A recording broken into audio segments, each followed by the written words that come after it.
हुजूर फरमाते हैं, रब फरमाता है सूरत फातिहा आधी मेरी है आधी मेरे बंदे की है। जब उसने कहा अल्हम्दुलिल्लाह रब्बिल आलमीन अर्रहमानिर रहीम मालिक यौमिद्दीन इय्याका नअबुदु व इय्याका नस्तईन, जब यहाँ तक वो लफ्ज़ कहता है तो ये हिस्सा मेरा था। उसने अपने रब की तारीफ़ की और जब कहा ना उसने इहदिनस सिरातल मुस्तकीम, अब बंदे ने इल्तिजाएं शुरू कर दी। उसने कहा कि मालिक भी तू है, रहमान भी तू है, रहीम भी तू है, इबादत भी तेरी करते हैं तो मदद भी तो तुझी से मांगनी है ना। अब मेहरबानी फरमाना इहदिनस सिरातल मुस्तकीम, हमें सीधा रास्ता दिखा दे।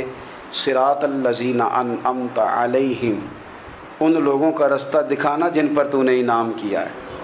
गैरिल मग़दूबि अलैहिम वलद्दालीन, उनके रास्ते पे ना चलाना जिन पर तेरा गज़ब हुआ, जो गुमराह हो गए उनके रास्ते। तो नमाज में जब तर्जमे पर आपका गौर होता है